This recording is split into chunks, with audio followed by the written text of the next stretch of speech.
हमारा कंट्रीब्यूशन को वो वापस नहीं दे रहे हैं। और आज की जो धारणा है, हमारा कंट्रीब्यूशन को मांगने के लिए हम आए हैं दिल्ली जंतर मंतर पे।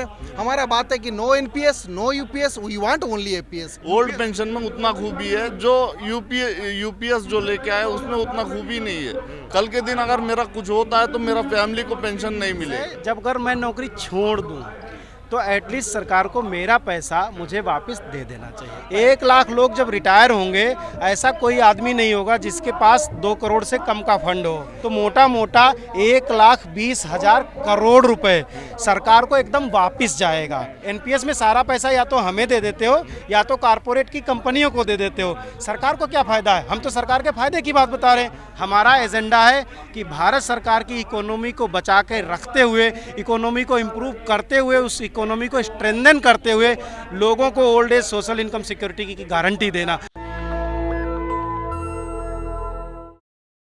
सर, क्या कहना चाहेंगे आप? लोग जिस तरह से एनपीएस में भी खुश नहीं है, सरकार यूपीएस लेके आई है, आखिर समस्या क्या है आप लोगों को? समस्या ये हो रहा है, हम तो पहले से बोले थे एनपीएस एक शेयर मार्केट आधारित पेंशन स्कीम है।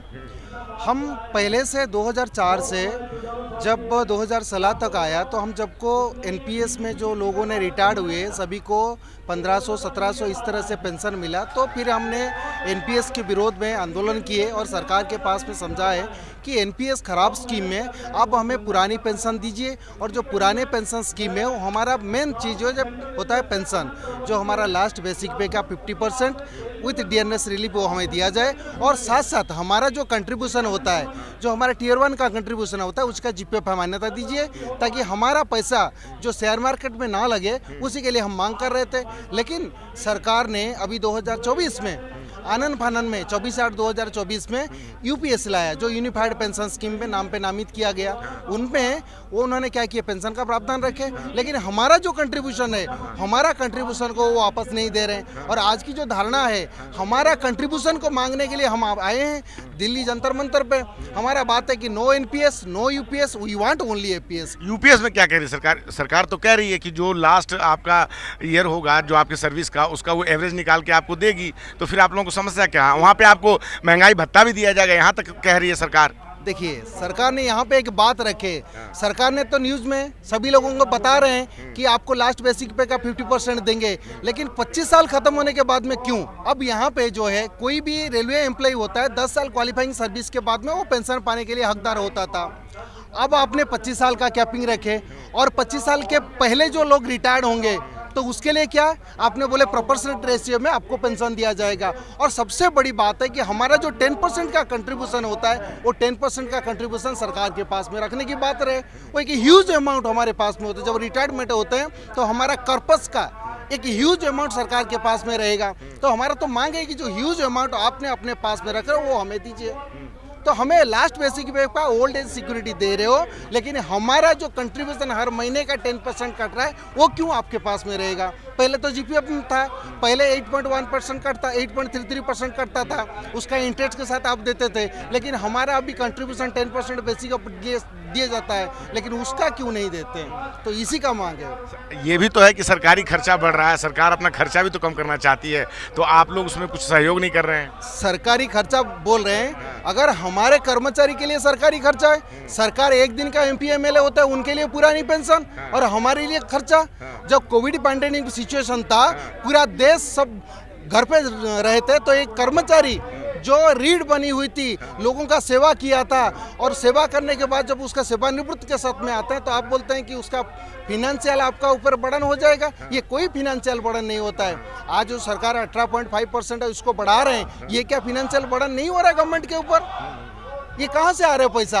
ये साधारण जनता का पैसा है, साधारण जनता का इनकम टैक्स से पैसा है। ये इनकम टैक्स जो सरकार ले रहे हैं और उसको बर्डन लोगों के ऊपर डाल रहे हैं। सरकार के ऊपर कोई बर्डन नहीं होता है। सरकार किससे बनता है? हमसे बनता है, by the people, for the people, of the people. अगर हमारा जो मांग है, पुरानी pension, old age social security, वो अगर नहीं देते हैं तो फिर आप कौन सा बोलते हैं कि आर्थिक बोझ है? समय के साथ योजनाएं बदलती है, देश बदलता है, तो ये भी होता है कि एक योजना इतने दिन चली, ओपीएस जो है चली, अब जो है 2024 का भारत है तो न्यू पेंशन स्कीम आ रही है, उसमें आप लोगों को नहीं लगा तो चलिए आप लोग उल्टा पुल्टा स्कीम कह रहे हैं। वो तो कह रहे हैं कि यूनिफाइड पेंशन स्कीम, इसमें जो है ओल्ड पेंशन स्कीम की खूबियाँ भी शामिल है। नहीं, वही तो बात मैं बोल रहा हूँ ना, वही खूबियाँ शामिल है, लेकिन हमारा जो अंशदान है उस अंशदान का क्या है? नहीं दे रहे हैं। वो नहीं दे रहे हैं। और सबसे बड़ी और एक प्रॉब्लम है, जो साथी सेवा समय में कुछ तबीयत खराब होता है वो बीआरएस ले लेते हैं किसी कारण के वजह से। आप इमीडिएट इफेक्ट में पेंशन नहीं दे रहे हो और उनको बोले हो 60 साल तक पेंशन देंगे। अब अगर मान लीजिए कोई आदमी 52 साल 53 साल में बीआरएस लेता है, 53 साल से लेकर 60 साल तक, 7 साल हो या 8 साल क्या करेगा? उसका परिवार कैसे चलेगा? उसका हर दिन का खर्चा कौन देगा? तो सरकार इसका अगर बात करे तो हमारा जो बीआरएस के बाद में तुरंत पेंशन दिला दे तो हमें कोई बात नहीं, हम तो जाके सरकारी नौकरी काम करना चाहते हैं। कौन चाहता है कि आंदोलन बार बार आए, रात सड़क पे उतरे? हम तो चाहते हैं हमारा मांग कर दो। दो ही मांग के हम है, एक old age social income security, 10 साल क्वालिफाइंग सर्विस के बाद में हमें पेंशन दे दीजिए लास्ट बेसिक पे का 50%, और साथ साथ हमारा जो कंट्रीब्यूशन है 10% बेसिक ऑफ द डीएच कटता है उसी को आपने जीपीएफ पर मान्यता दीजिए। उसका हमारा पूर्ण स्वतंत्रता रहे, हम उसको निकासी कर सकते हैं जब भी जो जरूरत पड़ेगा, तो उसके लिए हमको 10% जो कंट्रीब्यूशन काट के रख रहा है वो हमारा जब रिटायरमेंट के टाइम में हमको दे देना है। हमको चाहिए नॉन कंट्रीब्यूटरी पेंशन स्कीम चाहिए, कंट्रीब्यूटरी पेंशन स्कीम नहीं चाहिए। हमारा कंट्रीब्यूशन देने के बाद अगर हमको पेंशन देगा, हमारा तो कंट्रीब्यूशन बन ही रहा है करोड़ों का पास, तो उसमें हमको हमारा पैसा हमको दे के क्या फायदा? हम नॉन कंट्रीब्यूटरी पेंशन स्कीम में जाना चाहता हूँ, इसीलिए हम ओल्ड पेंशन को मान रहे हैं। उसमें ऑल फैसिलिटी, मेडिकल फैसिलिटीज बोलिए, ओल्ड एज में हमारा कुछ हो गया तो गवर्नमेंट हमारा साथ खड़ा होगा, मेरा वाइफ मेरा बच्चा का साथ खड़ा होगा। ओल्ड पेंशन में उतना खूबी है, जो यूपीएस जो लेके आए उसमें उतना खूबी नहीं है। कल के दिन अगर मेरा कुछ होता है तो मेरा फैमिली को पेंशन नहीं मिलेगा। तो ये सब कारणों के कारण हम कंट्रीब्यूटरी पेंशन से नहीं लेना चाहते, only non contributory pension scheme चाहिए। और मेरा जो 10% कर्पस जो काट के रख रहा है वो हमको रिफंड किया जाए रिटायरमेंट में, लमसम जो भी गवर्नमेंट का इंटरेस्ट रेट रहेगा। हम नहीं बोल रहे हैं कि गवर्नमेंट जो कंट्रीब्यूशन दे रहा है वो हमको नहीं चाहिए, मगर हमारा जो 10% काट रहा है वही हमको देना है, ओल्ड पेंशन देना है। मतलब सरकार ऐसा कर रही है कि जो आपसे वो आपका पैसा काट कर रख रही है वो पूरा आपको वापस नहीं कर रही है, नहीं। उसी का वो अंशदान आपको लौटा रही है, इंटरेस्ट जो। या। आखिर ओपीएस ही क्यों? एनपीएस और यूपीएस में क्या समस्या है? देखिए मैं बताऊं आपको कि समस्या केवल 2 चीज़ों की है। एक तो ये है कि कर्मचारी जो अपना पैसा कंट्रीब्यूट करता है at the time of retirement 3 तरह का है। एक वॉलंटरी जो 20 साल की नौकरी के बाद होता है, दूसरा सुपर एनुएशन मतलब नौकरी जब खत्म हो जाती 60 साल या 62 साल, और तीसरा 56J जिसको अनिवार्य सेवानिवृत्ति कहते हैं। तो इन तीनों ही केस में चौथा केस है जब अगर मैं नौकरी छोड़ दूं तो एटलीस्ट सरकार को मेरा पैसा मुझे वापस दे देना चाहिए, पहली बात। उसे आप एनपीएस कहो, यूपीएस कहो, टीपीएस कहो, एमपीएस, मोदी पेंशन, जो भी कहना चाहो आप कह लो, कोई प्रॉब्लम नहीं है। दूसरी बात, 20 साल की नौकरी अगर पूरी कर ली है उसने तो उसको 50% पेंशन की गारंटी सरकार दे। अपना पैसा सरकार ले जाए, हमें वो पैसा नहीं चाहिए। वो देखिए, जैसे मैं 34 साल की नौकरी करूँगा, 34 साल के बाद मान लो मेरे पास 5 करोड़ रुपए हो गए, उसमें 3 करोड़ सरकार का होगा, 2 करोड़ मेरा होगा, क्योंकि 10 और 14 का अनुपात है। तो इसका मतलब ये हुआ कि 10 करोड़, जो 2 करोड़ तो मेरा ही है ना, वो आप नहीं ले सकते, वो मेरा है। मैं नौकरी छोड़ दूँ, बीआरएस ले लूँ, कुछ भी करूँ, वो मेरा पैसा है, मुझे दे दो। आपका 3 करोड़ है, वो हम नहीं मांग रहे। आप एनपीएस में वो 3 करोड़ भी मुझे दे रहे थे, हमने तब भी नहीं मांगा।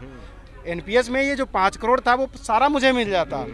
पेंशन की गारंटी नहीं थी, जितनी पेंशन बनती उतनी बन जाती। हम ये कह रहे हैं अपना 3 करोड़ रुपए ले जाओ। हो सकता है मेरी मौत 2 महीने बाद ही हो जाए, आप फायदे में रहोगे, मुझे 2 ही महीने पेंशन देनी पड़ेगी, लेकिन मैं जब तक जिंदा रहूं मुझे 50% पेंशन आप डीए के साथ दे दो 20 साल की नौकरी के बाद। क्योंकि अगर आपने 25 साल उसको एक्सटेंड कर दिया, यूपीएस में एक प्रॉब्लम है, आपने 20 को बढ़ा करके 25 कर दिया। अब 25 साल, देखिए सेंट्रल गवर्नमेंट एम्प्लॉइज़ तो 25 साल की नौकरी हो जाती है, केवल 0.5% लोग हैं जो डेथ कंपनसेटरी ग्राउंड पे आए हैं या डेली वेजेस से, कंट्रेक्चुअल से रेगुलर हुए हैं। वो 40 साल में कोई रेगुलर हुआ तो 20 साल बाद रिटायर हो जाएगा। ऐसे केस में भी सरकार कम से कम ये कर सकती है कि 5 साल उसको एक्सटेंड कर दे। अगर वो फिजिकली मेंटली फिट है, एक्सटेंड करने में क्या दिक्कत है। एवरेज आयु जो है आज की टाइम पर 70 साल वैसे ही है भारत की। लोग 60 साल में यंग दिखते हैं, रिटायर करने की ज़रूरत ही नहीं, काम करवा लो उनसे, ठीक है। और नहीं काम करवा रहे हो तो 20 साल आपने रेगुलर सेवा करवाई, 5 साल 10 साल आपने कंट्रेक्चुअल करवाई, नौकरी तो पूरी की ना उसने, तो उसे 50% की गारंटी दो। ये 25 साल 30 साल ये जो शगुफा है सरकार इसको बंद करे। ये है, आप उसको चाहे ओपीएस कह लो, हूबहू ओपीएस कह लो या ओपीएस कह लो या कुछ और कह लो, देयर इज़ नो प्रॉब्लम, वो कहने में कोई दिक्कत नहीं है। तो हमारे जो मीडिया बात उठाती है, सरकार कर क्या रही है? सरकार जो इतना ज़्यादा प्रचार करे कि ये बड़ी ही अच्छी योजना है, तो आप इसको कैसे बताना चाहेंगे? जो मीडिया है या अखबार है वो तो अपने हिसाब से बता रहा है, आप कैसे बताना चाहेंगे? मैं सरकार को मैंने पहले भी कहा है कि ऐसे समझिए 2033 से भारत सरकार के अंदर रिटायरमेंट शुरू होंगे उनके जो एनपीएस में आए हैं, और करीब करीब 1 लाख से ज़्यादा केवल सेंट्रल गवर्नमेंट में रिटायरमेंट है। आप समझिएगा इस बात को, 1 लाख लोग जब रिटायर होंगे, ऐसा कोई आदमी नहीं होगा जिसके पास 2 करोड़ से कम का फंड हो, यानी कि उसमें 60% सरकार का हो गया। यानी 1 लाख लोगों के पास करीब करीब 1 करोड़ 20 लाख को गुणा कर दीजिए आप 1 लाख से, तो मोटा मोटा 1,20,000 करोड़ रुपए सरकार को एकदम वापस जाएगा। उसमें से जितने लोग रिटायर होंगे, 1 लाख लोग रिटायर हुए, अगले साल तक 1 लाख जिंदा नहीं बचेंगे। तो मैं जो कहना चाहता हूं कि भारत सरकार का पैसा घूम करके 30 साल के बाद, 32 साल के बाद, 34 साल के बाद भारत सरकार के पास पहुंच जाएगा। हमें नहीं चाहिए। आप एनपीएस में सारा पैसा या तो हमें दे देते हो या तो कारपोरेट की कंपनियों को दे देते हो। सरकार को क्या फ़ायदा है? हम तो सरकार के फ़ायदे की बात बता रहे हैं। हम केवल एक चीज़ की डिमांड कर रहे हैं, आप इतना कॉर्पस ले जाओ और हमको 20 साल की नौकरी के बाद फुल पेंशन, जिसको आप 50% पेंशन प्लस डीए कहते हो, जितने लोग जिंदा रहे उनको देते जाओ। जो मर जाएंगे वैसे ही 60% रह जाएगी उनकी फैमिली को, और जिसकी फैमिली भी नहीं है, बच्चे बड़े हो जाते हैं, जिस दिन फैमिली ख़त्म पेंशन पे बाउंडेज, पेंशन पे बर्डन ख़त्म।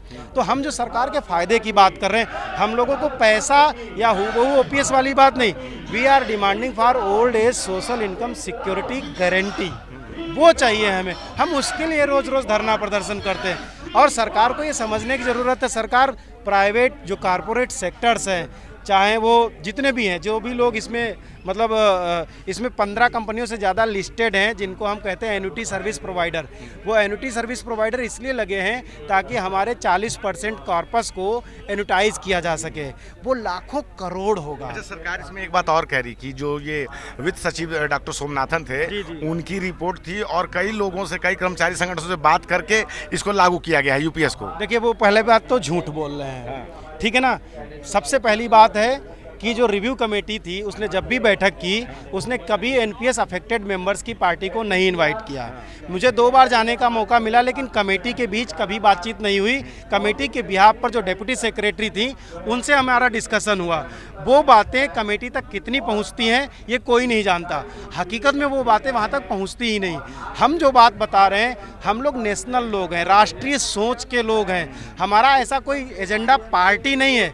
हमारा एजेंडा है कि भारत सरकार की इकोनॉमी को बचा के रखते हुए, इकोनॉमी को इम्प्रूव करते हुए, उस इकोनॉमी को स्ट्रेंथन करते हुए लोगों को old age social income security की गारंटी देना। और इसके लिए हमने रिसर्च पेपर पब्लिश कराए हैं। हमारी भी रिसर्च है, हम लोग पढ़ाते हैं। लाखों लोग हमारे पढ़ाए हुए वो इकोनॉमिस्ट भी हैं, कोई बड़ी बड़ी कंपनियों में वहाँ काम कर रहे हैं। ऐसा नहीं कि केवल सरकार को इकोनॉमिक्स आती है, हमारे लोग भी पढ़े लिखे लोग हैं, उनको इकोनॉमिक्स की समझ है, उन्हें जीनोमिक्स की समझ है, उन्हें जेनेटिक्स की समझ है। बहुत होशियार लोग हैं वो। ये डिमांड जो कर रहे हैं, सरकार केवल कंपनियों के आड़ में उनके बेनिफिट के लिए सहारा ले रही है, और ये सहारा पूरी तरीके से झूठा है कि भारत सरकार के ऊपर इकोनॉमिक अगर बर्डन पड़ रहा तो तुम 10 से तुमने 14% कर दिया, 40% बढ़ाया। आप समझिए, जहां आपको 10 रुपये देने पड़ रहे थे वहां आपने 14 किया, इसका मतलब 40% आपने फंड को बढ़ा दिया। और फिर 14 से आप 18.5 कर रहे हो, इसका मतलब फिर आप तकरीबन 30-32% फिर बढ़ा रहे हो। तो इसका क्या मतलब है? 30% बढ़ा देना। हम तो कह रहे हैं जो आपने कंट्रीब्यूट किया पूरी लाइफ, मैंने 32 साल नौकरी की, आपका कंट्रीब्यूशन 3 करोड़ हो गया, 4 करोड़ हो गया, 5 करोड़, मैं तो आपको देने के लिए तैयार हूँ ना। मेरा पैसा मुझे चाहिए, मैं एनजीओ आपका पैसा नहीं चाहिए। मैं जब तक जिंदा रहूं ओपीएस के बराबर पेंशन दे दीजिए। नेशनल दस्तक की आपसे गुजारिश है कि अगर इसको बचाना चाहते हैं तो नेशनल दस्तक को सब्सक्राइब करने के लिए रेड कलर के सब्सक्राइब बटन को दबाएं, फिर बेल आइकन की घंटी दबाएं। नेशनल दस्तक को बचाने के लिए बहुत ज़रूरी है कि हर खबर को शेयर करें, लाइक करें, कमेंट जरूर करें।